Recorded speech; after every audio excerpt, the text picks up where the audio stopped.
آل سيدنا محمد كما صليت على إبراهيم وعلى آل إبراهيم في العالمين إنك حميد مجيد.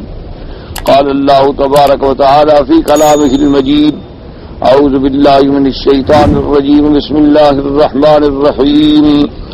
وإذ جعلنا البيت مثابة للناس وأمنا واتخذوا من مقام إبراهيم مصلى. قال المؤلف والمفسر رحمه الله تعالى: أدام النفع بعلومه وعلومكم في الدارين آمين إلى أن قال.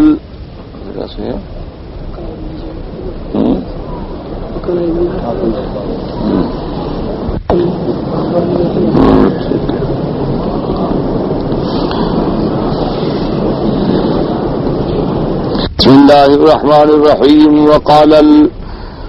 وعلق الطريقة الثانية عن شيخي سعيد بن الحكيم المعروف بابن أبي مريم المصري، وقد تفرد عنه بالرواية البخاري من بين أصحاب الكتب الستة، وروى عنه الباقون بواسطة.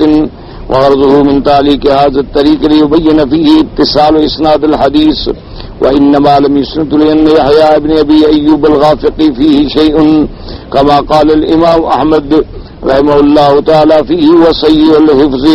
اب مفسر رحمۃ اللہ علیہ اس واقعے کی سند پہ کلام فرما رہے ہیں کہ ابن ابی مریم فرماتے ہیں یحییٰ ابن ایوب سے حدثنی حمید سمعت انس عن عمر رضی اللہ عنہما. اسی طرح امام بخاری رحمہ اللہ نے یہاں تک چلایا. اس کے بعد پھر تعلیقاً ایک اور سند بیان فرمائی تاکہ اتصال سند جو ہے وہ واضح ہو جائے.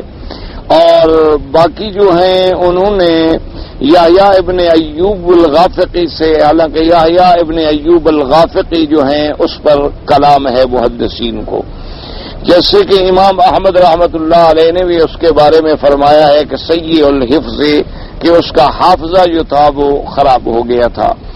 وقال الامام احمد حدثنا هشيم قال اخبرنا حميد بن انس قال قال عمر رضي الله تعالى عنه: وافقت ربي عز وجل في ثلاث. قلت يا رسول الله صلى الله عليه وسلم: اتخذت من مقام ابراهيم مصلى. فنزلت: واتخذوا من مقام ابراهيم مصلى. اس سند میں بھی آتا ہے. امام احمد رحمۃ اللہ علیہ نے یہ سند نقل فرمائی کہ حضرت عمر رضی اللہ تعالیٰ عنہ فرماتے ہیں کہ تین چیزیں ہیں جس میں میرے رب نے میری رعایت فرمائی اور میری موافقت فرمائی. ویسے ان احادیث مبارک میں تو تین چیزوں کا ذکر ہے. اصل میں محدثین کرام نے اور علماء کرام نے تمام روایات کو جب جمع کیا ہے تو تقریباً 15 مقامات ایسے ہیں کہ جہاں حضرت عمر رضی اللہ تعالی عنہ کی رائے کو اللہ تبارک و تعالی نے منظور فرمایا اور اللہ تبارک و تعالی نے اسی کے مطابق حکم جاری فرما دیا. تو یہ ایک بہت بڑی عظمت اور شرف کی دلیل ہے کہ جس کی رائے کو اتنی بڑی اہمیت ملے کہ اللہ قبول فرما لے اور قرآن نازل فرما دے اور اس بات پر پھر قیامت تک جو ہے وہ عمل باقی رہے. تو یہ سیدنا عمر رضی اللہ تعالی عنہ کا بہت بڑا فضل اور بہت بڑا شرف اور بہت بڑی منقبت ہے کہ حضرت عمر رضی اللہ تعالی عنہ کی روایات کو اور آپ کے رائے کو اور آپ کے قول کو اللہ نے عظمت بخشی. تو ان روایات میں تو صرف 3 مقامات کا ذکر ہے، حالانکہ تقریباً 15 مقامات ایسے ہیں. ان میں سے ایک مقام جو ہے وہ یہ ہے کہ حضرت عمر رضی اللہ تعالی عنہ نے یہ تجویز پیش کی تھی کہ ہم جو ہے نماز کے لیے نماز جو ہے وہ مقام ابراہیم کو بنائیں. تو اللہ تبارک و تعالی نے قبول فرما لیا اور یہ آیت نازل ہوئی: واتخذوا من مقام ابراہیم مصلی. اور اسی سے اب آپ حضرت عمر رضی اللہ تعالی عنہ کے شرف کا اندازہ لگائیں، چونکہ میرے آقا کی حدیث مبارک ہے. حضور پاک صلی اللہ علیہ وسلم نے فرمایا کہ من سن سنۃ حسنۃ فعمل بها وله اجرها واجر من عمل بها الى يوم القیامہ او كما قال النبی صلی اللہ علیہ وسلم.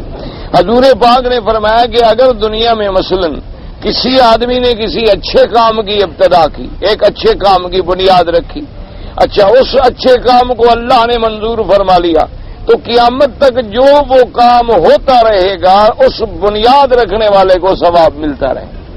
یعنی مثال کے طور پر آپ نے کسی ایسے مقام پر کہ جہاں ہسپتال نہیں تھی، آپ نے جا کے ایک بنیاد رکھی. آپ نے تو ایک چھوٹی سی بنیاد رکھی، ایک ابتدا کی، اور بعد میں اللہ نے مہربانی کی، بندے بندے خیرات کا ایک بہت بڑا ادارہ بن گیا. آپ نے ایک مدرسے کی بنیاد رکھی، بعد میں اللہ نے اسے ایک عظیم مدرسے میں بدل دیا.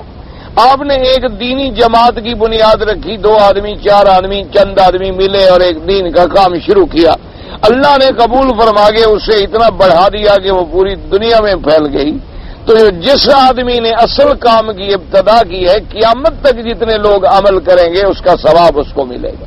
تو اب اسی سے اندازہ فرمائیں کہ مقام ابراہیم پر آج تک کتنے لوگوں نے نماز پڑھی ہوگی اور قیامت تک انشاءاللہ کتنے لوگ نماز پڑھیں گے.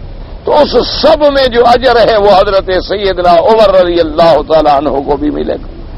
اور اسی طرح حضور پاک نے فرمایا کہ من سن سنتا سیئہ، اگر کسی نے بدعت کی بنیاد رکھی نعوذ باللہ، کسی نے کسی برائی کی بنیاد رکھ دی نعوذ باللہ، کسی نے کوئی منکر چیز کی بنیاد رکھی، کہیں سینما گھر بنا دیا، کسی جگہ پہ جوئے کا اڈا بنا دیا، کسی جگہ شراب خانہ کھول دیا، کسی جگہ سے کوئی VCR کا ایک پروگرام رکھ دیا. اب جو لعنت پھیل دی جائے گی اور جتنے لوگ اس گناہ میں شریک ہوں گے تو اس پہلے شخص پر بھی گناہ کا حصہ ہو. جیسے کہ سب سے پہلے قتل کی بنیاد رکھی قابیل نے، حضرت آدم علیہ السلام کے بیٹے قابیل نے اپنے بھائی حابیل کو قتل کیا. تو قیامت تک جتنے قتل ہوں گے ناحق، قابیل پر بھی اس کا گناہ لکھا جائے گا. تو اس لیے اسی طرح سے سیدنا امیر المؤمنین عمر بن الخطاب رضی اللہ تعالی عنہ کی قسمت کا اندازہ لگائیں کہ اللہ تبارک و تعالی نے ایک ایسی ان کو عظمت بخش دی کہ قیامت تک عمر کا نام زندہ رہے گا. اور پھر خدا کی شان ہے، جیسے میں نے شاید کل کے درس میں بھی عرض کیا تھا، یہ اللہ کی حکمتیں ہیں.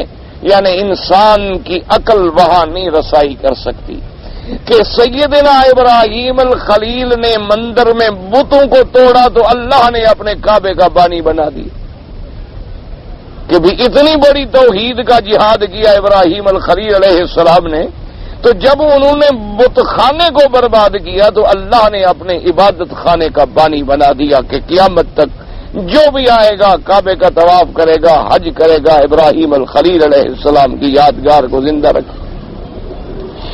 اور اسی طرح دیکھیں کہ سب سے پہلے یعنی ابتدائے اسلام میں جب اسلام کمزور تھا اور مسلمان کعبۃ اللہ میں نماز نہیں پڑھ سکتے تھے، تو سب سے پہلے کعبے میں کھلی عبادت کے لیے ہمت کرنے والا شخص جو ہے وہ حضرت عمر ہے رضی اللہ تعالی عنہ. کہ حضرت عمر رضی اللہ تعالی عنہ جس دن اسلام لائے اسی دن آپ نے کہا کہ یا رسول اللہ صلی اللہ علیہ وسلم کہ کیا ہم حق پر نہیں ہیں؟ آپ نے فرمایا بالکل ہم حق پر ہیں، ہمارا مسلک، ہمارا دین، ہمارا اسلام حق ہے.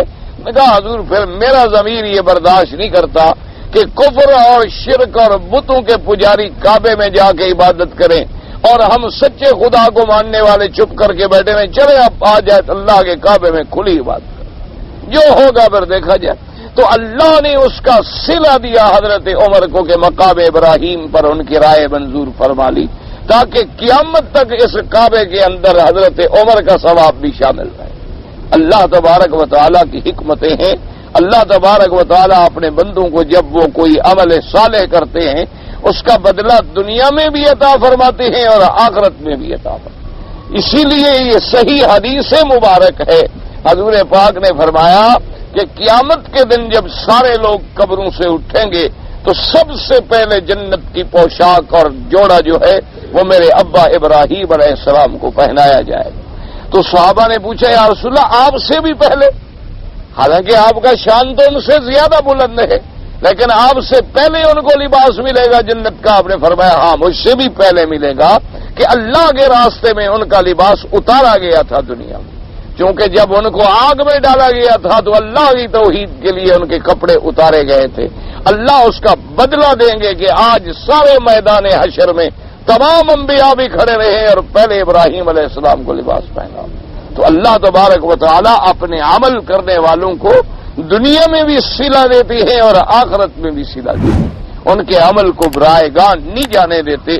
تو اس لیے اب آپ اندازہ فرمائیں، اس سے بڑا بھی کوئی عظمت ہو سکتی ہے کہ انبیاء نماز پڑھیں، اولیاء نماز پڑھیں، صحابہ پڑھیں اور عباد اللہ الصالحین پڑھیں، اور قیامت تک کوئی حساب کر سکتے ہیں؟ کروڑوں لوگوں نے نماز پڑھی ہے اور پڑھیں گے، اور ہر نماز کا ثواب جو ہے سیدنا ابراہیم علیہ حضرت عمر کو بھی ملے۔ اس لیے فرماتی ہیں کہ اللہ تبارک و تعالی نے میری لاج رکھی اور قرآن کی یہ آیت نازل ہوئی، واتخذوا من مقام ابراہیم مصلی۔ وقلت یا رسول اللہ صلی اللہ علیہ وسلم ان نساء يدخل عليهن البر والفاجر ولو امرتهن ان يحتجبن ونزلت آیت الحجاب۔ حضرت عمر رضی اللہ تعالیٰ عنہ کہتے ہیں کہ میں نے حضور کی خدمت میں عرض کیا کہ یا رسول اللہ، آپ پر تو اچھے بھی آتے ہیں اور بھڑے لوگ بھی آتے ہیں، منافق بھی آ جاتے ہیں ملنے کے لیے، کافر بھی آتے ہیں، یہودی بھی آتے ہیں، اور آپ گھر میں ہوتے ہیں اور پردہ نہیں ہوتا، لہذا آپ اپنی بیویوں کو پردے کا حکم دے دیں۔ واجتمع علی رسول اللہ صلی اللہ علیہ وآلہ ونزلت آیت الحجاب۔ اللہ تبارک و تعالیٰ نے پردے کی قرآن میں حکم نازل فرما دیا، یا ایھا النبی قل لازواجک وبناتک ونساء المؤمنین یدنین علیہن من جلابیبہن۔ اللہ پاک نے پردے کی آیت بھی نازل فرما دی۔ اسی طرح فرماتے ہیں واجتمع علی رسول اللہ صلی اللہ علیہ وسلم نساء فی الغیرۃ وقلت لهن عسى ربه ان طلقكن ان يبدله ازواجا خيرا منكن فنزلت كذلك۔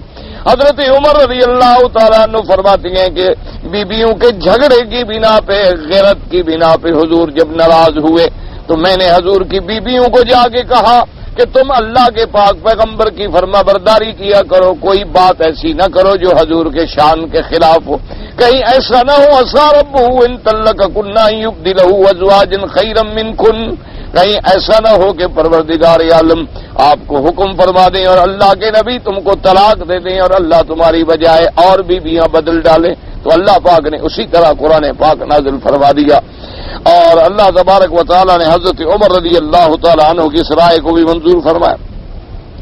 ثم رواه احمد بن يحيى وابن ابي عدي كلاهما عن حميد ان انس ان عمر رضی اللہ تعالی عنہ انه قال وافقت ربي في ثلاث وافقني ربي في ثلاث فذكره وقد رواه البخاري رحمه الله تعالى عن عمر وابن عون والترمذي عن احمد بن مني والنسائي عن يعقوب بن ابراهيم الدورقي وابن ماجه عن محمد بن الصباح كلهم من نشيم بن بشير به ورواه الترمذي ايضا عن عبد بن حميد عن حجاج بن منهال عن حماد بن سلمة والنسائي عن عناد يحيى ابن ابي زائدة كلاهما عن حميد وهو ابن طيرري الطويل به وقال الترمذي رحمه الله تعالى حسن صحيح ورواه الامام علي بن المديني عن يزيد بن زريع عن حميد به وقال هذا من صحيح الحديث وهو بصري ورواه الامام مسلم بن حجاج في صحيح بسند اخر ولفظ اخر وقال اخبرنا عقبة بن مكرم قال اخبرنا سعيد بن عامر عن جويرية بن اسماء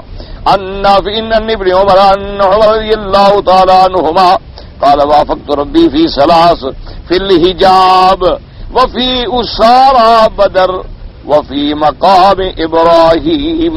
امام مسلم رحمۃ اللہ علیہ نے یعنی مختلف سند کے ساتھ اور مختلف الفاظ کے ساتھ یہ روایت نقل فرمائی ہے کہ حضرت ابن عمر رضی اللہ تعالیٰ عنہما فرماتی ہیں کہ حضرت عمر رضی اللہ تعالیٰ عنہ نے فرمایا کہ میں نے اللہ تبارک و تعالیٰ کے ان احکام میں موافقت کی اپنے پروردگار کی، ایک تو حجاب کے مسئلے میں اور ایک اسارا بدر کے قیدیوں کے مشورے میں بھی اللہ نے میری رائے کو منظور فرمایا، اور مقام ابراہیم کی رائے میں۔ تو اب دیکھیں یعنی اسارا بدر کا ذکر آنے سے اب یہ 4 واقعات ہو گئے۔ اور اس کے بعد فرماتی ہیں مفسر رحمۃ اللہ علیہ وقال ابو حاتم الرازی قال اخبرنا محمد بن عبد الله الانصاری قال اخبرنا حمید الطویل عن انس بن مالک رضی اللہ تعالی عنہ قال قال عمر بن الخطاب وافقني ربي في ثلاث او وافقت ربي في ثلاث قلت يا رسول الله ثم اتخذت من مقام ابراهيم مصلى فنزلت واتخذوا من مقام ابراهيم مصلى وقلت يا رسول الله لو حجبت النساء فنزلت آية الحجاب والثالثة لما مات عبد الله بن ابي جاء رسول الله صلى الله عليه وسلم عليه قلت یا رسول اللہ صلی اللہ علیہ وسلم علی هذا الكافر المنافق فقال ایها عنك ابن الخطاب فنزلت ولا تصل على احد منهم مات ابدا ولا تقم على قبره وهذا اسناد صحيح ايضا ولا تعرض بين هذا ولا هذا بل الكل صحيح ومفهوم العدد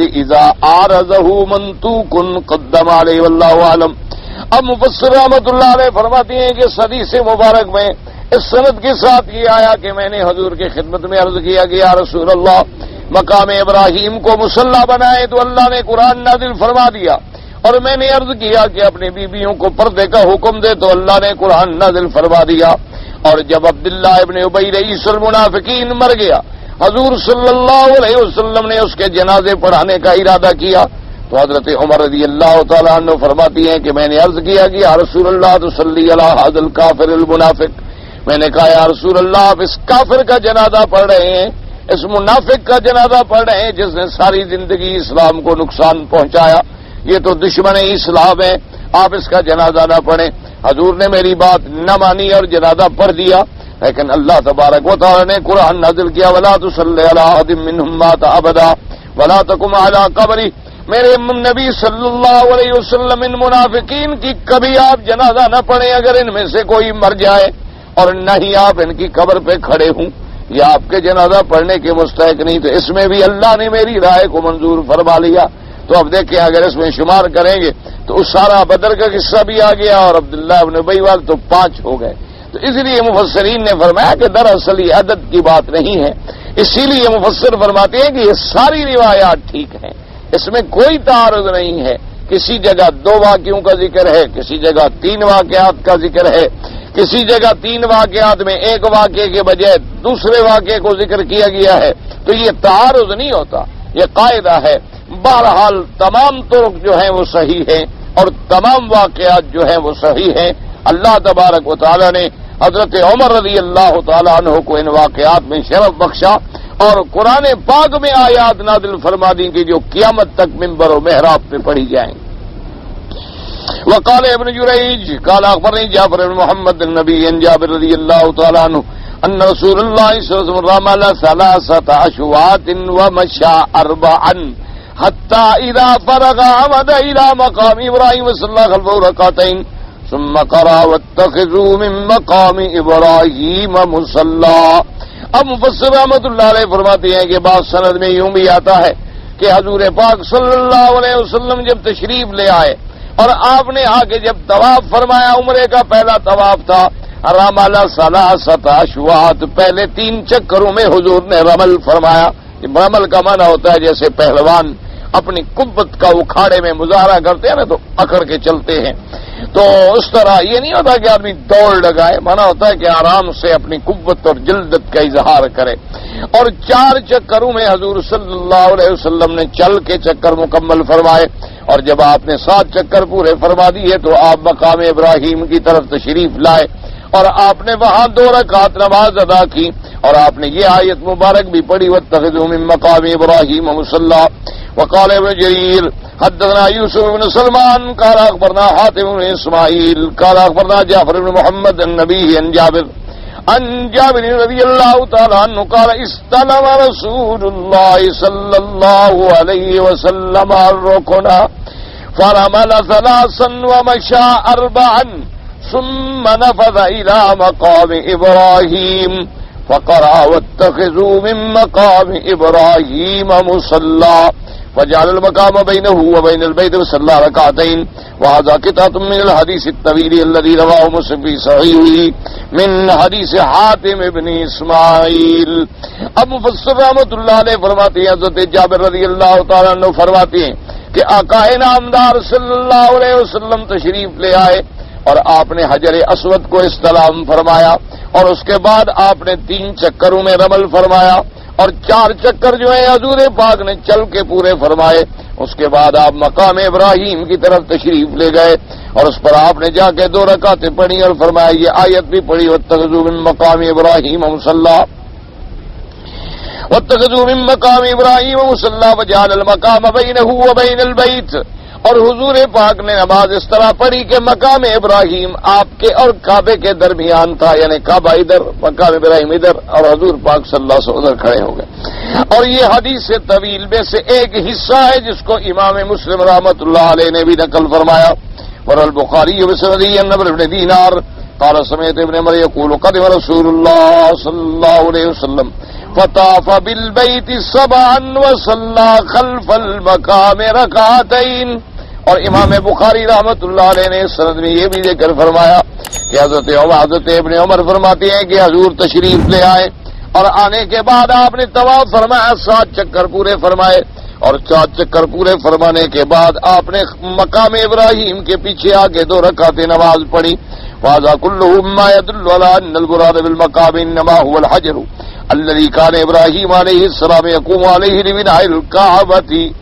اب مفسر رحمۃ اللہ علیہ فرماتی ہیں کہ یہ تمام اسناد اور تمام روایات مبارکہ جو ہیں دلالت کرتی ہیں کہ مقام ابراہیم سے مراد وہی پتھر ہے جس میں حضرت ابراہیم علیہ السلام کھڑے ہوئے بنائے کعبہ کے لیے۔ وَلَمَّا ارْتَفَعَ الْجِدَارُ وَأَتَاهُ إِسْمَاعِيلُ عَلَيْهِ السَّلَامُ بِهِ لِيَقُومَ فَوْقَهُ وَيَنَاوَلَهُ الْحِجَارَ وَيَضَعُهَا بِيَدِهِ رَفَعَ الْجِدَارَ وَكُلَّمَا كَبَرَ نَاحِيَةً انتقل للناحية الأخرى يطوف حول الكعبة وهو واقف عليه كلما فرغ من جدار نقله إلى الناحية التي تليها وهكذا حتى تم جدران الكعبة كما سيأتي بيانه في قصة إبراهيم وإسماعيل عليهم السلام في بناء البيت من رواية ابن عباس عند البخاري رحمه الله تعالى۔ اب مفسر رحمۃ اللہ علیہ فرماتے ہیں کہ جب کعبۃ اللہ کی دیوار اونچی ہو گئی تو اب آپ کا پتھر لگانا مشکل ہوا، تو آپ کسی پتھر پہ کھڑے ہوتے اور حضرت اسماعیل علیہ السلام پتھر اٹھا کے دے دیتے اور آپ رکھ دیتے، اسی طرح رکھتے آئے۔ جب ایک جانب کی دیوار مکمل ہو گئی تو حضرت ابراہیم نے پھر اس پتھر کو دوسری جانب منتقل کیا، پھر جب وہ دیوار مکمل ہو گئی تو پھر تیسری جانب مکمل کیا، جب وہ دیوار مکمل ہو گئی تو چوتھی جانب مکمل کیا، حتیٰ کہ اللہ تبارک و تعالیٰ کی کعبۃ اللہ کی دیواریں جو ہیں وہ پوری ہو گئیں۔ اور یہی واقعہ مفسر فرماتے ہیں انشاءاللہ مفصل آپ پڑھیں گے جب ہم ذکر کریں گے حضرت ابراہیم اور حضرت اسماعیل علیہ السلام کی بنا کا، تو اب مفسر کا کہنے کا مقصد یہ ہے کہ مقام ابراہیم میں جو اقوال آئے تھے نا کہ مقام ابراہیم سے مراد حتیم ہے، مقام ابراہیم سے مراد پورا حرم ہے، مقام ابراہیم سے مراد پورے مشاعر ہیں، مینار، عرفات، جمرات اور تمام چیزیں ہیں، اور مقام ابراہیم سے مراد وہ پتھر ہے جس پہ بی بی صاحبہ نے آپ کے سر مبارک کو دھویا تھا، اور مقام ابراہیم سے مراد وہ پتھر ہے جس پہ کھڑے ہو کے سیدنا ابراہیم نے کعبۃ اللہ کی بنا کی۔ تو اب مفسر فرماتے ہیں کہ تمام روایات مبارکہ سے یہ بات ثابت ہو گئی کہ مقام ابراہیم اسی پتھر کا نام ہے، اور یہ وہی پتھر ہے کہ جس سے سیدنا ابراہیم علیہ السلام نے اللہ کے کعبے کے وقت میں کام لیا، اس پر کھڑے ہو کر اللہ تبارک و تعالیٰ کے گھر کی دیواروں کو مکمل فرمایا۔ تو مفسر رحمۃ اللہ علیہ نے اسی کو ترجیح دی ہے، اور ویسے قول راجح بھی یہی ہے۔ اچھا، اور اسی طرح یہ بات بھی سمجھ لیں، مثلا بخاری شریف کی روایت کے اندر یہ آیا کہ حضور صلی اللہ علیہ وسلم تشریف لائے، وَاسْتَلَمَ الرُّكْنَ وَرَمَلَ ثَلَاثًا وَمَشَىٰ أَرْبَعًا، کہ حضور پاک نے رکن یعنی حجر اسود کا استلام فرمایا، اس کے بعد پہلے 3 چکروں میں رمل فرمایا اور 4 چکروں میں آپ تشریف لے آئے، ثم نفذ الى المقام، پھر حضور صلی اللہ علیہ وسلم مقام ابراہیم پہ آئے۔ تو اب ان روایات میں سیدنا عمر رضی اللہ تعالیٰ عنہ کا ذکر نہیں ہے، تو اس لیے بعض جو مخالف ہیں اور جن کو سیدنا عمر رضی اللہ تعالیٰ عنہ سے بغض اور دشمنی ہے، وہ ایسی روایات کو اہل سنت والجماعت کے سامنے پیش کر کے دھوکہ دیتے ہیں کہ دیکھو جناب یہ بخاری شریف کی روایت ہے اور یہاں حضرت عمر کا تو کوئی نام نہیں ہے، اور یہ دیکھیں جناب مسلم شریف کی روایت ہے اور یہاں بھی حضرت عمر رضی اللہ تعالیٰ عنہ کا کوئی نام نہیں ہے، اور یہ دیکھو جناب حضرت جابر رضی اللہ تعالیٰ عنہ جیسے صحابی حدیث کے راوی ہیں، اور وہ فرماتے ہیں کہ حضور پاک صلی اللہ علیہ وسلم آئے، طواف کیا اور مقام ابراہیم پہ آپ نے نماز پڑھی اور یہ آیت تلاوت کی۔ اصل وجہ یاد رکھو یہ ہوتا ہے کہ ہر راوی ایک واقعے کو نقل کرنے کے اندر اپنے حالات اور اپنے فہم کے مطابق نقل کرتے ہیں۔ کیا مانا؟ ایک آدمی نے نقل کی تو پورا واقعہ نقل کیا. ابھی مقام ابراہیم پہ جانے کی اصل وجہ کیا تھی کہ حضرت ابراہیم نے، حضرت عمر نے رائے دی اور اللہ نے قرآن نازل فرما دیا. انہوں نے پورا واقعہ ذکر فرما دیا. اور بعض صحابہ نے صرف طواف کا اور نماز پڑھنے کا ذکر کیا اور پہلے واقعے کا ذکر نہیں کیا. یہ معنی نہیں ہوتا نعوذ باللہ کے لہذا جنہوں نے ذکر کیا تھا استغفر اللہ وہ غلط کہہ رہے تھے، اور جنہوں نے ذکر نہیں کیا وہ صحیح کہہ رہے تھے. صحابہ تو سارے کے صحابہ تو کلہم عدول. یہ واقعہ یوں ہے مثال کے طور پر، جیسے یوں سمجھ لیں کہ ایک آدمی حضور صلی اللہ علیہ وسلم کے حج کا بیان فرمائے اور وہ کہے بھی حضور پاک جب حج پہ تشریف لے آئے، آپ نے طواف کیا، آپ نے 2 رکعت پڑھی، آپ نے صفا مروہ دوڑا، پھر مکے میں رہے، پھر آپ 8 کو مینا چلے گئے. اب وہ مدینے پاک کا ذکر ہی چھوڑ دے تو ہم یہ تو نہیں کہیں گے کہ نعوذ باللہ وہ جھوٹ بول رہا ہے. ایک آدمی سے آپ جب حضور کے حج کی روایت پوچھیں گے وہ کہے گے ہاں بالکل 9 تاریخ کو حضور عرفات میں تشریف لے آئے اور 9 تاریخ کو آپ نے جبل رحمت کے قریب اونٹنی پہ وقوف فرمایا، اور وہ باقی سارا واقعہ مکے میں آنے کا ذکر ہی نہیں کر رہا. اس کا معنی نعوذ باللہ یہ تو نہیں ہوتا کہ حضور مکے میں آئے ہی نہیں تھے، یا حضور پاک نے اگر ذی الحلیفہ سے احرام ہی نہیں باندھا تھا تو پھر عمرہ کیوں کیا تھا. تو ایک آدمی تو واقعہ بیان کرتا ہے کہ جی حضور صلی اللہ علیہ وسلم ذی الحلیفہ پہ تشریف لائے، آپ نے احرام باندھا، آپ نے صبح کی نماز پڑھی، آپ نے لبیک اللہم لبیک پڑھا، آپ نے پھر سفر فرمایا، وہ سارا واقعہ نقل. اچھا، اور ایک آدمی بالکل مدینے پاک سے نقل کرتا ہے، وہ کہتے ہیں حضور پاک مدینے سے روانہ ہوئے اور رات کو آ کر آپ ذی الحلیفہ پہ آپ ٹھہر گئے، مدینہ منورہ سے چل کے قیام فرمایا ذی الحلیفہ پہ، صبح کی نماز پڑھی ذی الحلیفہ پہ، وہاں سے پھر احرام باندھ کے حضور نے سفر اختیار فرمایا. تو وہ اب مدینے سے واقعہ ذکر کر رہا ہے. کوئی آدمی صرف ذی الحلیفہ سے واقعہ ذکر کر رہا ہے، کوئی آدمی صرف مکہ شریف سے واقعہ ذکر کر رہا ہے، کوئی آدمی عرفات سے واقعہ ذکر کر رہا ہے، باقی پورا قصہ ذکر ہی نہیں کر رہا. تو یہ معنی نہیں ہوتا کہ وہ سارا قصہ ہی غلط ہو گیا نعوذ باللہ ثم نعوذ باللہ. تو اس لیے ہمیشہ یاد رکھے، اور اسی لیے قاعدہ ہوتا ہے کہ قرآن پاک میں بھی اللہ نے آیات محکمات ہیں اور آیات متشابہات ہیں. تو متشابہات کو محکمات کی روشنی میں سمجھا جاتا ہے، اور جن لوگوں کے دلوں کے اندر زیغ ہے، اما الذین فی قلوبہم زیغ ویتبعون ما تشابہ منہ ابتغاء الفتنہ، وہ متشابہات کو تو لے لیتے ہیں اور محکمات کو چھوڑ دیتے ہیں. اللہ تبارک و تعالی رحمت فرمائے. تو اس لیے جیسے کہ مثلا آج پوری دنیا میں ایک مسئلہ آ جاتا ہے کہ بھی اگر ایک مسلمان خدا نہ کرے مرتد ہو جائے تو اب مرتد کی سزا کیا ہے؟ قتل. یہ حضور پاک نے فرما دیا کہ من بدل دینہ فقتلوہ، جو آدمی اپنا دین بدل ڈالے یعنی اسلام کے بعد کافر ہو جائے، یہودی بن جائے، نصرانی بن جائے، قادیانی بن جائے، کچھ بن جائے تو قتل ڈالو. اچھا، اب جناب کوئی آدمی اس حدیث مبارک کو تو کہ جی نہیں اسلام میں تو ہے لا اکراہ فی الدین، اسلام میں تو جبر ہے نہیں. اسلام نے تو کہہ دیا، قرآن کہہ رہا ہے کہ لا اکراہ فی الدین، دین میں کسی کو جبر نہ کرو، کسی کو جبر نہ کرو، کسی کو اکراہ نہ کرو. ہم کیوں لوگوں کو مار ڈالیں؟ تو اب عام آدمی جو ہے جس کو دین سے تعلق نہ ہو وہ گھبرا جاتا ہے، وہ کہتا ہے کہ جی بات تو ٹھیک ہے، وہ بھی تو قرآن شریف پڑھ رہا ہے، کہہ رہا ہے لا اکراہ فی الدین. وہ کہیں جناب دیکھو حضور صلی اللہ علیہ وسلم نے مکہ فتح ہو گیا، اسلام چھا گیا، لیکن حضور نے حضرت علی رضی اللہ تعالی عنہ کو بھیجا کہ اعلان کر دو انما المشرکون نجس فلا يقربوا المسجد الحرام بعد عامهم هذا، اس سال کے بعد مشرک مکے میں نہ آئیں، حج نہ کریں، مسجد الحرام میں نہ آئیں، اور جہاں جانا چاہتے ہیں جائیں. اور حضور نے یہ بھی فرما دیا کہ اگر کسی مسلمان نے کسی کافر کو پناہ دی تھی اور معاہدہ ہوا تھا کہ بھی میں 1 سال کے لیے تجھے پناہ دوں گا، تو وہ معاہدہ پورا کرو، وہ سال پورا کرے پھر نکلے. دیکھو جی حضور نے تو مشرکین کو بھی کہہ دیا کہ بابا جاؤ، اسلام لانا چاہتے ہو تو لاؤ، نہیں لانا چاہتے ہو تو نہ لے آؤ. اور یہ کہتے ہیں کہ جناب جو دین بدل دے تو اس کو قتل کر دو، یہ تو بس مولویوں نے بنا لیا ہے مسئلہ. تو اصل وجہ کیا ہے بات سمجھو. جب تک اللہ کے قرآن اور حدیث کے سارے ذخیرے کو سامنے نہیں رکھا جائے گا تو بات سمجھ نہیں آئے. اب سمجھے لا اکراہ فی الدین کا کیا معنی ہے کہ ایک آدمی پہلے سے کافر ہے، ہم اس کو بندوق لے کے کھڑے ہو جائیں گے کلمہ پڑھو، یہ منع. ہم اس کو دین میں داخل کرنے کے لیے جبر نہیں کریں گے کہ دو آدمی بھیج دیں کلاشنکوف لے کے کھڑے ہو جائیں گے پڑھو کلمہ. اب کلاشنکوف کے آگے تو رام چندر بھی کلمہ پڑھ لے گا،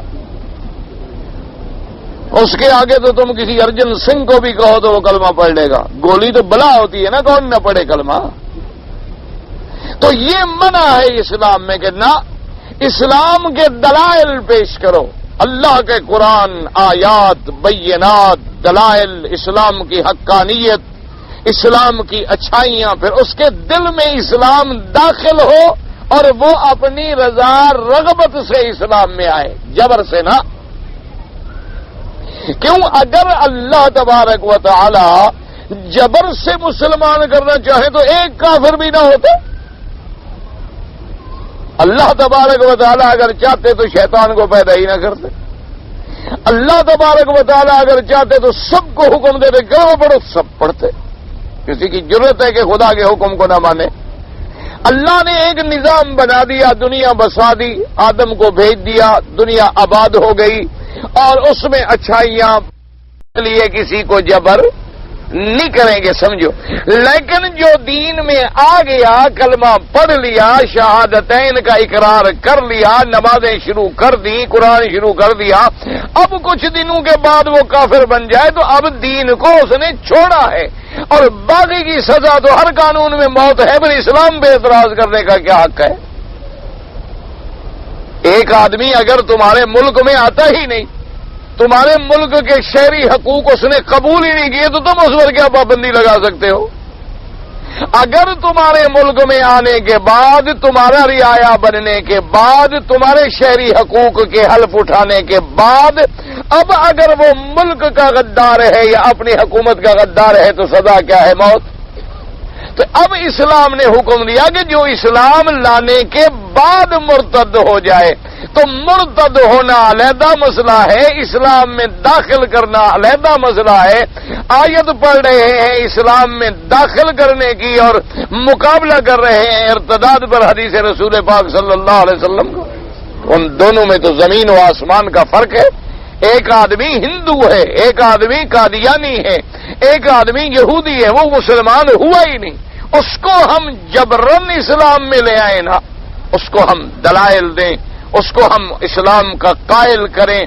جب وہ قائل ہو جائے، مائل ہو جائے، اسلام اس کے دل میں داخل ہو جائے، اب وہ آتا ہے کہتا ہے جی میں اسلام قبول کرتا ہوں. پھر بھی اس کو قاضی کہے گا کہ بھئی تم اپنی رضامندی، بس سلامتی، ہوش، حواس خمسہ، کسی کے جبر اکراہ کے بغیر کلمہ پڑھنا چاہتے ہو خوشی سے، رضا سے؟ وہ کہے گا ہاں، وہ کہے گا الحمدللہ پڑھو کلمہ. لیکن جو اسلام قبول کرنے کے بعد پھر اسلام سے نکلے وہ تو اسلام کا باغی ہے. کیوں؟ وہ تو سبب بنے گا دنیا میں اسلام کو بدنام کرنے کا کہ بھئی اگر اسلام اچھا مذہب ہوتا تو یہ چھوڑ کے قادیانی کیوں بن گیا، یہ چھوڑ کے مرزائی کیوں بن گیا، یہ چھوڑ کے یہودی کیوں بن گیا؟ اس کا مطلب ہے نعوذ باللہ کہ اسلام کوئی اچھا مذہب نہیں ہے. تو اب چونکہ اس نے بغاوت کی ہے اور باغی کی سزا دنیا کے ہر قانون میں قتل ہے، کوئی دنیا کا قانون باغی کو معاف نہیں کرتا.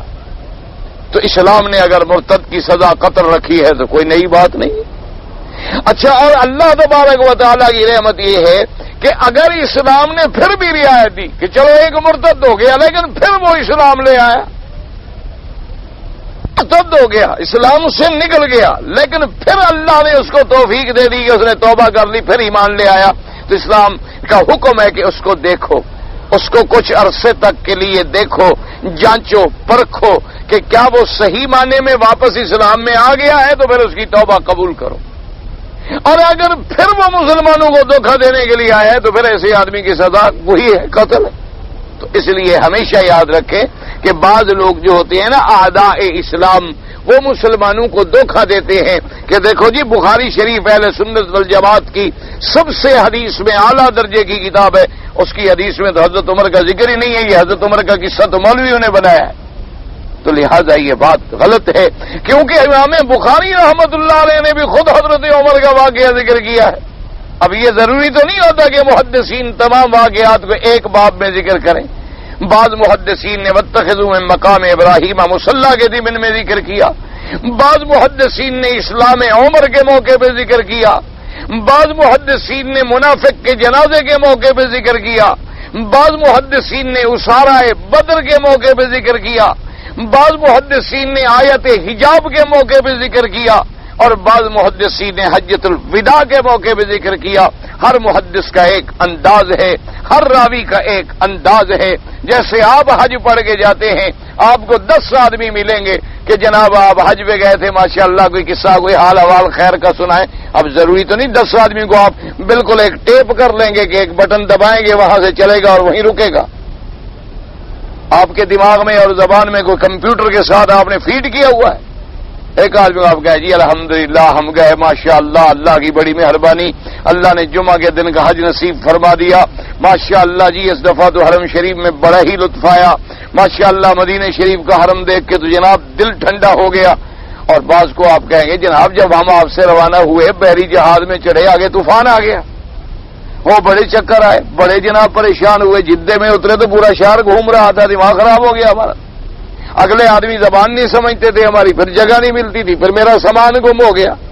تو کسی کو آپ کوئی واقعہ سنائیں گے، کسی کو آپ کوئی واقعہ سنائیں گے، اس کا مطلب تو یہ نہیں ہوگا کہ لوگ کہیں گے حاجی صاحب جھوٹ بول رہے ہیں، بلکہ عقل والا یہ کہے گا کہ بھی جس سے زیادہ تعلق ہے اس کو آدمی لمبی کہانی سناتا، جس کے ساتھ معمولی تعلق ہے اس کو آدمی موٹی موٹی بات بتا دیتا، اور یا جس آدمی نے کوئی خاص مسئلہ پوچھ لیا تو وہاں آدمی زیادہ وضاحت کر دیتا ہے، اور جس نے نہ پوچھا چپ کر کے بیٹھا رہا تو اگلا آدمی ایک موٹی موٹی بات سنا کے چلا جاتا۔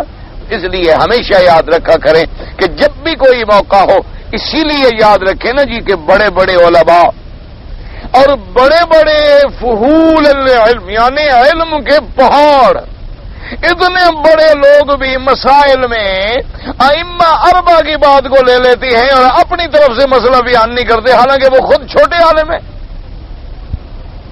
یعنی آپ اندازہ فرمائیں کہ اتنے بڑے بڑے علماء، اتنے بڑے بڑے عالم، اتنے بڑے بڑے محدث زمان پیدا ہوئے، لیکن جب کوئی فقہی مسئلہ آیا تو ہر کسی نے امام ابو حنیفہ رحمۃ اللہ علیہ کی فقہ لے لی، کسی نے امام احمد ابن حنبل رحمۃ اللہ علیہ کی فقہ لے لی، کسی نے امام شافعی رحمۃ اللہ علیہ کی فقہ لے لی، کسی نے امام مالک رحمۃ اللہ علیہ کی فقہی مسئلے کو لے لیا۔ اسی طرح مثلا حدیث کا معاملہ آیا تو بڑے بڑے حدیث پڑھانے والے انہوں نے کہا یار بخاری شریف میں دیکھو امام بخاری کیا فرماتے ہیں، دیکھو امام مسلم کیا فرماتے ہیں، دیکھو امام ترمذی کیا فرماتے ہیں، حالانکہ وہ باقی جو لوگ تھے وہ محدث نہیں تھے، وہ عالم نہیں تھے۔ وجہ کیا تھی؟ وجہ یہ ہوتی تھی کہ علماء نے احتیاط کی کہ بھئی ان لوگوں نے جتنا حضور کی حدیث کو سمجھا ہے پتہ نہیں ہم اس مقام پہ نہ پہنچ سکیں، تو لہذا ہم ان کی سمجھ کو اپنے عقل پہ زیادہ ترجیح دے دیں، کیونکہ ان کا زمانہ جو ہے وہ حضور کے قریب ہے اور ہمارا زمانہ حضور سے دور ہے۔ ان کے زمانے میں تقوی، پرہیزگاری اور دیانت اور امانت جو تھی وہ زیادہ تھی، ہمارے دور میں تقوی، پرہیزگاری، دیانت، امانت جو ہے ختم ہو گئی۔ ان کے زمانے میں تو 1000 میں ایک آدمی بھی جھوٹ بولنے والا نہیں تھا، اور ہمارے زمانے میں 1000 میں 999 جھوٹ بولنے والا اور ایک سچ بولنے والا رہ گیا۔ تو اس وجہ سے ہمیشہ یاد رکھیں اللہ تبارک و تعالی تمام ائمہ کرام، تمام ائمہ محدثین و فقہا سب پہ اللہ کروڑوں رحمت نازل فرمائے اور ہمیں سب کا ادب احترام کرنے کی توفیق عطا فرمائے۔ اللہ تبارک و تعالی تمام علماء، اب ہر عالم نے اپنے اپنے دور میں خدمات انجام دی، تو اس لیے ہمیشہ یاد رکھیں کہ اسی لیے مفسر نے فرمایا کہ ان تمام واقعات سے یہ بات تو ثابت ہو گئی۔ وَكَانَتْ آثَارُ قَدَمَيْهِ ظَاهِرَةٌ فِيهِ وَلَمْ يَزَلْ هَذَا مَعْرُوفًا وَعَرِفَ الْعَرَبُ فِي جَاهِلِيَّتِهَا وَلِهَذَا قَالَ أَبُو طَالِبٌ فِي قَصِيدَتِهِ الْمَعْرُوفَةِ اللَّامِيَةِ وَمَوْتُ إِبْرَاهِيمَ فِي الصَّخْرِ رَطْبَةً عَلَى قَدَمَيْهِ حَافِيًا غَيْرَ نَائِلٍ۔ اب مفسر رحمۃ اللہ علیہ فرماتے ہیں کہ ایک تو یہ ساری احادیث مبارک سے یہ بات ثابت ہوئی کہ مقام ابراہیم سے وہ پتھر مراد ہے جس پہ سیدنا ابراہیم نے کھڑے ہو کے کعبہ بنایا، اور دوسرے فرماتے ہیں اور علامت یہ تھی کہ اس پہ حضرت ابراہیم کے پاؤں کے قدم جو تھے وہ بھی بڑے ظاہر تھے، حتیٰ کہ زمانے جاہلیت کے اندر بھی لوگ جانتے تھے کہ یہ ابراہیم علیہ السلام کے قدم ہیں۔ اس لیے ابو طالب نے جو قصیدہ لکھا تو اس میں بھی اس نے کہا کہ وہ جگہ جہاں ابراہیم علیہ السلام نے قدم رکھے ہیں پتھر میں رطبتن آج تک سندا ہے، سبز ہے، کیا معنی یعنی وہ نشان باقی ہے۔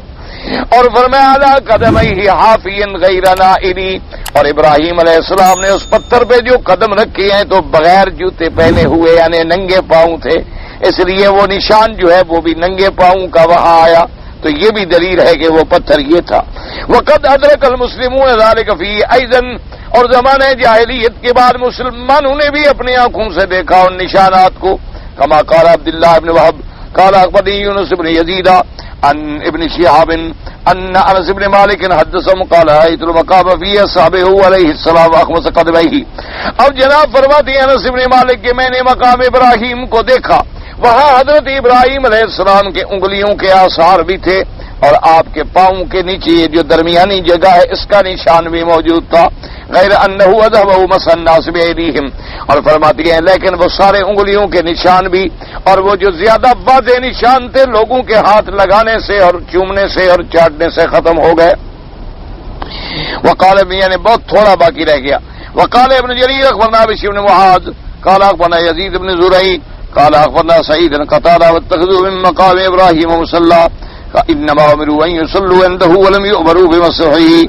اب حضرت قتادہ رحمۃ اللہ علیہ فرماتی ہیں کہ اللہ نے حکم دیا مقام ابراہیم کے پیچھے کھڑے ہو کے نماز پڑھنے کا، اللہ نے یہ حکم نہیں دیا کہ تم مقام ابراہیم کے پتھر کو ہاتھ لگاؤ یا اس کو مسح کرو یا اس کو چومو یا اس کو بوسے دو۔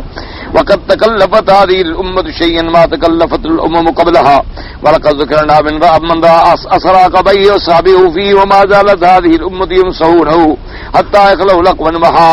اب مفسر رحمۃ اللہ علیہ فرماتی ہیں کہ اس امت کے اندر ایسی چیزیں بھی پیدا ہوئی، ایسی تکالیف بھی آئیں جو پہلی امت پہ نہیں آئیں، اور کہتی ہیں کہ اب ہم ان کو ذکر کرتے ہیں جن لوگوں نے آپ کی ایڑیوں کا آپ کی انگلیوں کے نشان بھی یہاں دیکھے اس پتھر پر، لیکن لوگوں نے اس کو مسح کرتے کرتے کرتے کرتے اتنا سیدھا کر دیا، اتنا مٹا ڈالا کہ کچھ اثر باقی تھوڑا رہ گیا۔ قلت وقد كان هذا المقام ملصقا بجدار الكعبة قديما ومكانه معروفا اليوم الى جانب الباب مما يلي الحجر يمنة الداخل من الباب في البقعة المستقلة هناك۔ اب مفسر رحمۃ اللہ علیہ فرماتی ہیں کہ سب سے پہلے تو یہ بات دیکھیں کہ مقام ابراہیم کی جو جگہ تھی بالکل کعبۃ اللہ کی جدار کے سامنے تھی۔ آپ نے دیکھا نا جیسے کعبہ شریف کا دروازہ مبارک ہے، اس دروازے پر آپ یوں کھڑے ہوں نا تو دائیں ہاتھ پر دیوار کے ساتھ ایک چھوٹا سا اور نشان بھی بنا ہوا ہے نیچے، تو دراصل یہ جگہ تھی مقام ابراہیم، یعنی ابتدائی زمانے کے اندر یہ جگہ تھی مقام ابراہیم علیہ الصلوۃ والسلام کی، اور دیوار کے ساتھ متصل تھا۔ اس کے بعد جناب فرماتی ہیں کہ وکان الخلیل علیہ السلام لما فرغ من بناء البيت وذهب الى جدار الكعبة وانه انتهى عنده البناء وتركه هناك ولهذا۔ مفسر رحمۃ اللہ علیہ فرماتے ہیں کہ ابراہیم علیہ السلام جب کعبۃ اللہ کی بنا سے فارغ ہوئے یا تو آپ نے پھر اس کو اسی جگہ رکھا، یا یہ ہے کہ اسی جگہ آ کے پہنچے اور بنا ختم ہو گئی تو وہی رہ گیا، تو بہرحال یہ کعبۃ اللہ کی دیوار کے ساتھ تھا۔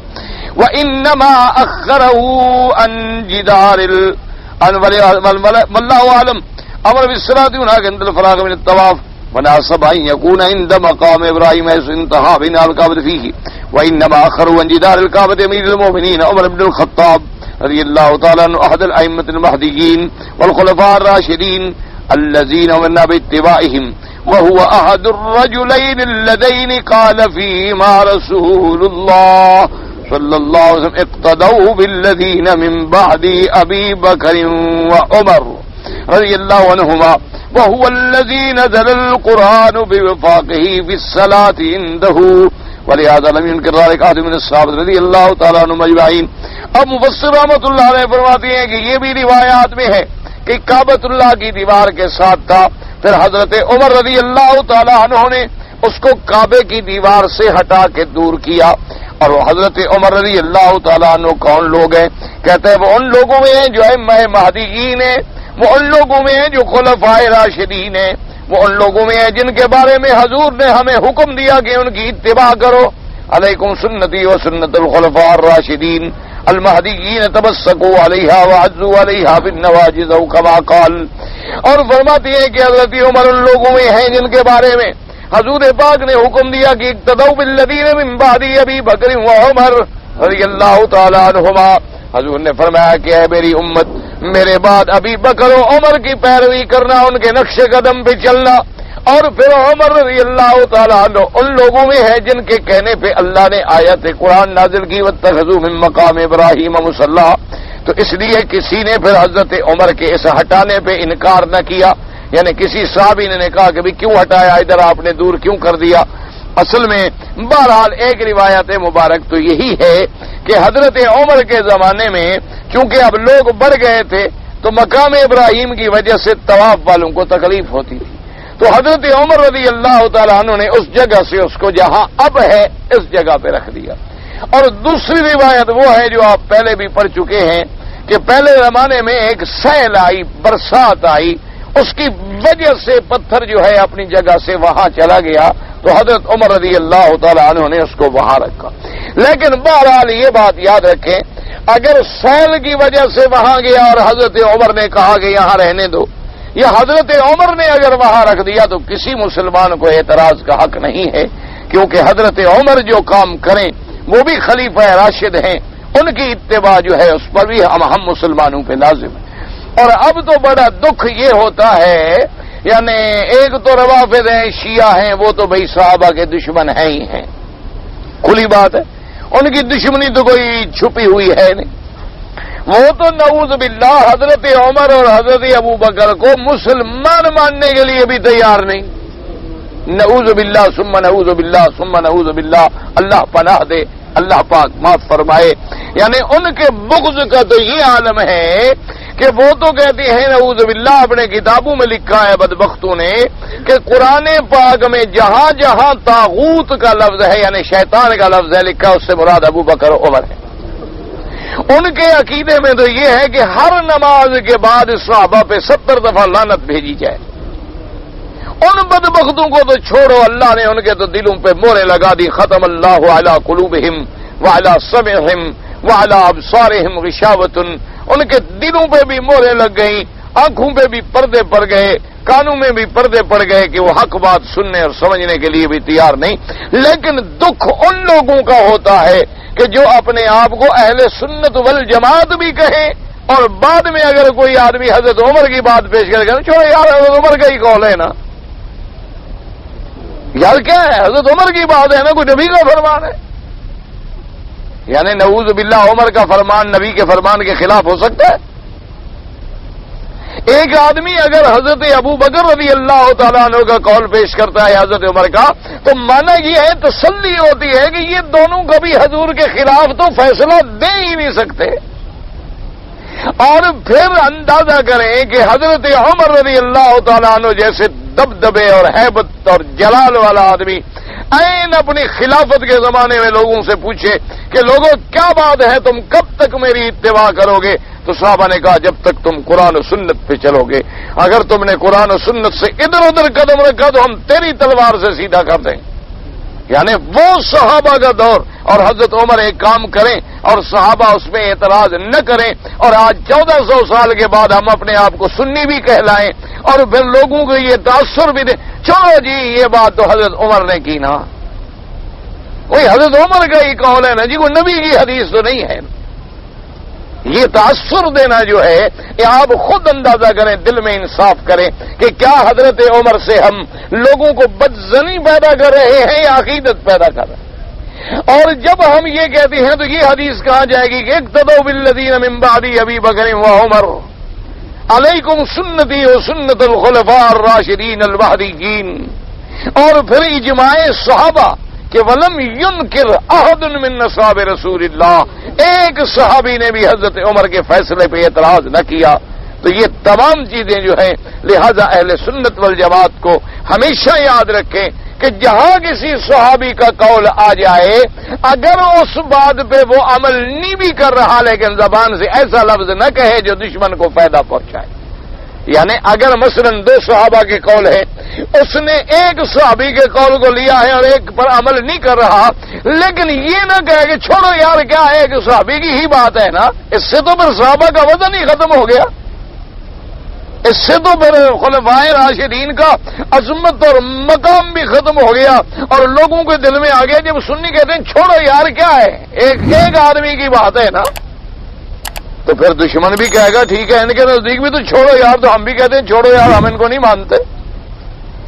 تو اس لیے ہمیشہ یاد رکھیں کہ جب بھی صحابہ کی کوئی بات آئے اگر خدا نہ کرے، اگر خود، اسی لیے آپ دیکھ لیں کہ میرے مدنی سرکار کے زمانے میں بھی ان مسائل میں جن میں صحابہ کا اختلاف ہو جاتا تھا لیکن یہ کبھی نہیں ہوا کہ ایک صحابی نے دوسرے کی شان میں کوئی ایک لفظ کہا.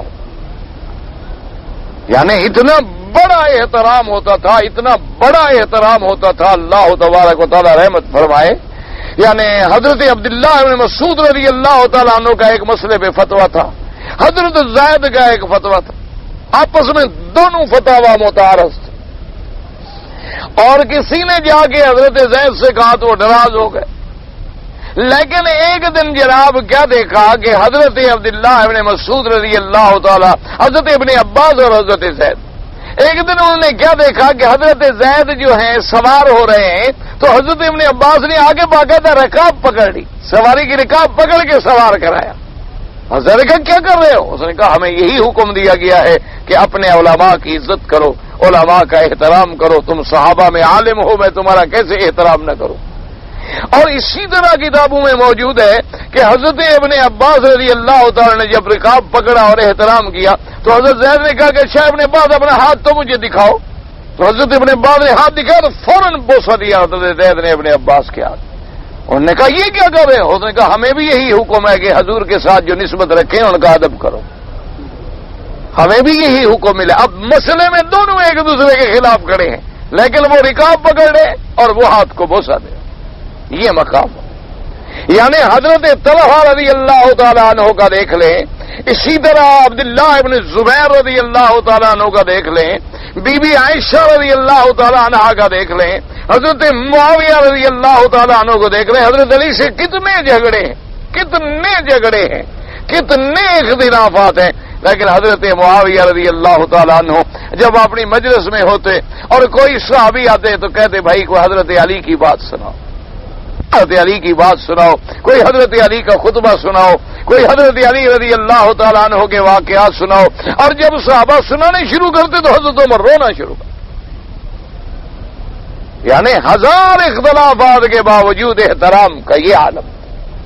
اس لیے ہمیشہ یاد رکھیں کہ جب بھی کسی صحابی کا نام آئے، صحابی کا مقام آئے تو بڑا ادب کریں، بڑا خیال کریں، بڑا لحاظ کریں، کیونکہ ہمارا ایمان ہے کہ صحابہ کلہم صدوق وعدول، اور صحابہ وہ جماعت تھی رضی اللہ عنہم ورضوا عنہ، اور صحابہ وہ جماعت تھی الذین اختارہم اللہ لصحبت نبیہ محمد صلی اللہ علیہ وسلم، جن کو اللہ نے اپنے نبی کی صحبت کے لیے چن لیا تھا. یعنی ان کا اتنا بڑا مرتبہ تھا کہ 1,00,000 ولی بھی ایک صحابی کا مقابلہ نہیں کر سکتے.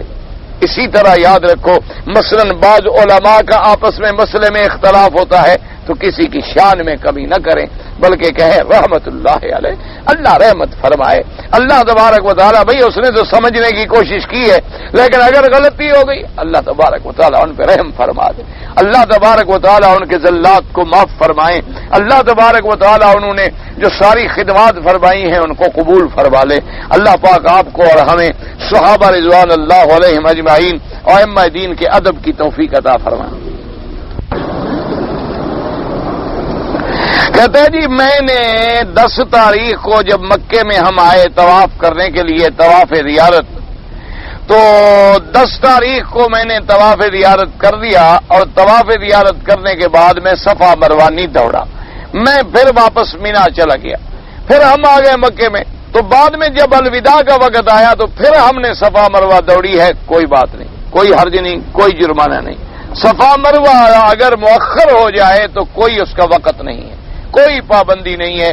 آدمی 10 دن بعد دوڑ لے, مہینہ بعد دوڑ لے, 2 مہینے بعد دوڑ لے, کوئی فرق نہیں پڑتا, آپ پر کوئی غلطی نہیں الحمدللہ. کہتا ہے جی جب ہم مسجد الحرام میں داخل ہوں, یعنی کعبہ شریف میں, مسجد الحرام میں, تو تحیت المسجد پڑھیں یا طواف کریں. یاد رکھو کہ ہر مسجد میں تو 2 رکعات تحیت المسجد پڑھی جاتی ہے, لیکن مسجد الحرام میں حکم یہ ہے کہ اس کا تحیہ جو ہے وہ طواف ہے, یعنی آپ طواف کریں. لیکن اب یہ سمجھ لیں کہ اب ہر آدمی مثلا 5 دفعہ دن میں آئے تو 5 دفعہ طواف نہیں کر سکتا, تو اگر آپ طواف کرنا نہیں چاہتے تو پھر 2 رکعات تحیت المسجد پڑھ لیں. لیکن اگر آپ میں ہمت ہے اور آپ کے پاس وقت ہے تو سب سے تحیہ اول جو ہے اور افضل جو ہے وہ طواف ہے. لیکن اگر آپ کے پاس وقت نہیں ہے یا آپ طواف کرنا نہیں چاہتے تو آپ تحیت المسجد پڑھ لیں. اور اسی طرح یہ بات بھی سمجھ لیں, مثلا آپ ظہر کی نماز میں آ رہے ہیں, اذان ہو گئی, آپ مسجد میں آ گئے, اتنی وقت ہے کہ آپ ظہر سے پہلے والی 4 رکعتیں پڑھ لیں سنت, تو آپ نے اگر وہ 4 رکعتیں پڑھ لی تو تحیت بھی اسی میں آ گئی. اس کے لیے پھر علیحدہ تحیت المسجد پڑھنے کی ضرورت نہیں ہوتی, اسی میں تحیت المسجد بھی شامل ہو گئی. ہاں اگر آپ مثلا اول وقت میں آ گئے حرم میں, اذان ختم ہوئی, آپ پہنچ گئے, 20 منٹ 15 منٹ وقت ہے, آپ تحیت المسجد بھی پڑھ سکتے ہیں اور پھر وہ سنتیں بھی پڑھ سکتے ہیں. تو سبحان اللہ, آپ جتنا زیادہ عبادت کرتے چلے جائیں گے اتنی زیادہ ثواب ملے گا. تو میں نے اونٹ والا مسئلہ سے گزر گیا. کہتا ہے جی کہ آج کل گھروں کے اندر بچوں کو جو کھلونے دیے جاتے ہیں, بعض کھلونے جو ہیں مثلا بلی کی شکل ہے یا بندر کی شکل ہے یا اسی طرح اور جانوروں کی شکلیں ہیں, تو کیا یہ ٹھیک ہے یا غلط ہے؟ تو جو آپ دیں گے انشاءاللہ بچہ بھی تو وہی بنے گا نا. ہاں جی, دیکھو جی آپ جو چیز بچے کو دیں گے, اسی لیے تو اقبال مرحوم رو گیا نا کہ تجھ کو بتاؤں تقدیر امم کیا ہے, شمشیر و ثنا اول طاؤس و رباب آخر. اس نے کہا کہ پہلے مسلمان جب پیدا ہوتے تھے تو بچوں کو تلواریں دی جاتی تھیں, خنجر دیے جاتے تھے, تیر و کمان کی کھلایا جاتا تھا تاکہ بچہ جوان ہوگا تو مجاہد بنے گا. اور آج بچے جب پیدا ہوتے ہیں تو ان کو کیا دیا جاتا ہے, رباب اور بنچو بجانا اور تار بجانا اور گانے کے آلات. تو بڑا ہو کے وہ بھی انشاءاللہ ایکٹر ہی بنے گا, فکر نہ کریں, امام بخاری نہیں بنتا. آپ تسلی رکھیں, اطمینان کریں. آپ جو کچھ بچوں کو دے رہے ہیں بچے بھی تو پھر وہی بن رہے ہیں نا بھائی, اس میں لڑائی کی کیا بات ہے؟ ہم نے بچوں کو جو تربیت دی ہے بچے کا کیا قصور ہے؟ بچہ پیدا ہوا اور کان میں اللہ اکبر کے بجائے فلمی گانا پہنچا, چلنے کے قابل ہوا تو ہم نے ایک بھولو پکڑوا دیا, اور ترقی کی تو ہم نے کتا پکڑوا دیا. فکر نہ کرو, یہ سب چیزیں ناجائز ہیں. جو چیزیں بھی جاندار ہیں ان کا فوٹو بھی حرام ہے اور ان کا بت بھی حرام ہے. حضرت عائشہ گڑیوں سے کھیلتی تھی, ہاں بالکل حدیث ہے, آمنا و صدقنا. تو وہ گڑیاں تو ایسی ہوتی تھی جیسے بچیاں گھر میں ایسے کپڑے کو لپیٹ کے بنا لیتی ہیں. اس گڑیوں کو اور ان پلاسٹک کی گڑیوں کو آپ برابر سمجھتے ہیں؟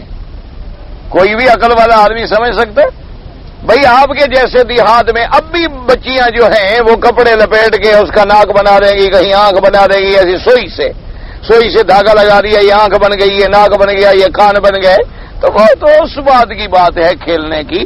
اس قسم کی گڑیاں تو اب بھی ٹھیک ہے, بلکہ حکم ہے کہ بچیوں کو دیا جائے تاکہ ان کو تربیت آئے. کل جو اللہ بچہ دے تو بچے کو کیسے پالے گی, بچے کو کیسے دودھ پلائے گی, بچے کو کیسے بٹھائے گی, بچے کو کیسے کھلائے گی, اور گھر میں کھانا کیسے پکائے گی, ان کو کہتے یہ تو تربیت کے لیے اور ضروری ہے.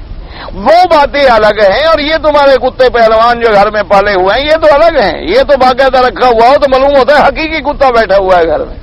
کئی دفعہ ایسا ہوتا ہے بڑے بڑے لوگوں کے گھر میں جاؤ نا تو ڈیکوریشن پیس پہ کتا بیٹھا ہو, ایسے ایک دفعہ تو آدمی ڈر جاتا ہے کہ حقیقت نہیں کہیں صحیح کتا نہ ہو.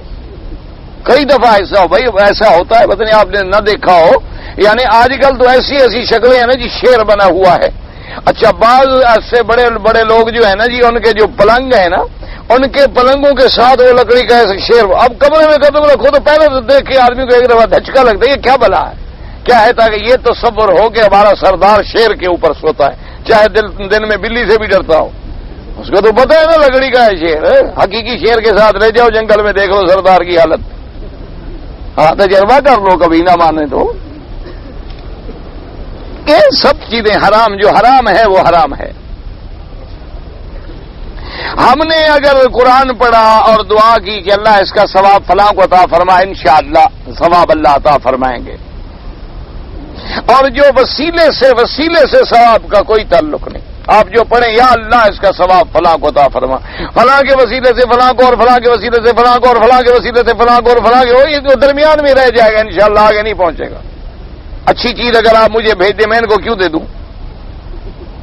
نا اصولی بات ہے. اگر آپ اچھی چیز مجھے دے دیں، ہاں یہ علیحدہ بات ہے کہ کوئی خراب چیز بھیجیں تو میں بھی طالب کو دے دوں گا.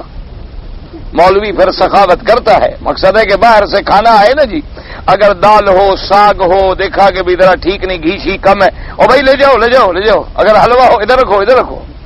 تو اگر مجھے قرآن کا ثواب پہنچے گا میں آگے کیوں دے دوں؟ وجہ کیا ہے آگے دے دینے کی؟ اچھی چیز میں دوسروں کو دے دوں گا. اس لیے سیدھا یا اللہ اس کا ثواب فلاں کو عطا فرما. اللہ تبارک و تعالیٰ قبول فرمائیں گے تو ثواب بھی دے دیں. اگر ہمارا پڑھنا قبول ہی نہیں ہوا تو ثواب ہے ہی نہیں تو ملے گا کیا؟ یہ تو سارا معاملہ اللہ کے ہاتھ میں ہے. یہ جو پہلے ہم نے پڑھا ہے پہلے وہ اللہ کو قبول بھی ہے. اگر وہ قبول ہوا ہے تو کتنا ثواب مرتب ہوا ہے اس کو بھی اللہ جانتے ہیں، اور ثواب دینا بھی اللہ کے کام ہے، ہم نہیں پہنچا سکتے. اس لیے یہ ثواب ہوتا ہے. لیکن یہ باقی جو ہمارے ہاں رواج ہے نا، اس نے پڑھا اس کو دے دیا، اس نے پڑھا اس کو دے دیا، سب نے پڑھا ہوا اکٹھا کر کے مولوی صاحب کو دے دیا، اور پھر مولوی صاحب نے ہمارے ایک ایک مردے کو پہنچانا شروع کیا. مولوی صاحب کی واقفیت ہے نا ہمارے دادے بابے سے. کیا چکر ہے، کیا بدعات ہے. انا للہ و انا الیہ راجعون. اس نے پڑھا نا، اچھا جی میں نے حضرت جو پڑھا ہے ثواب تمہارے ملک. پہلے تیرے ہائے کہاں ثواب؟ مجھے دکھاؤ تو صحیح، کوئی چیز دکھاؤ تو میرے ملک کرو نا. جو تم نے پڑھا ہے ثواب کدھر ہے؟ تمہارے ہاتھ میں ہے ثواب؟ تمہیں پتہ ہے کہ اللہ نے قبول کیا ہے؟ اللہ کے نبی نے فرمایا رب قاری القرآن یقرا، بعض قاری ایسے بھی ہوں گے قرآن پڑھیں گے اور قرآن ان کو لعنت کر رہا ہوگا. تو اب کیا پتا تم نے جو قرآن پڑھا اس میں ثواب ملا ہے یا لعنت ملی ہے؟ تم قرآن پڑھ رہے ہو لعنت اللہ علی الکاذبین اور جھوٹ بھی بول رہے ہو. تم قرآن پڑھ رہے ہو کہ حرام نہ کھاؤ، حرام کھا رہے ہو. تم قرآن پڑھ رہے ہو کہ لا تاکلوا الربا، سود نہ کھاؤ، سود کھا رہے ہو. تو ثواب کیا ملے گا؟ سفید بالوں کو سیاہ کریں، سیاہ نہ کریں، ان میں کوئی مہندی وغیرہ ڈال دیں تاکہ رنگ جو ہے مختلط ہو جائے، خالص سیاہ نہ رہے.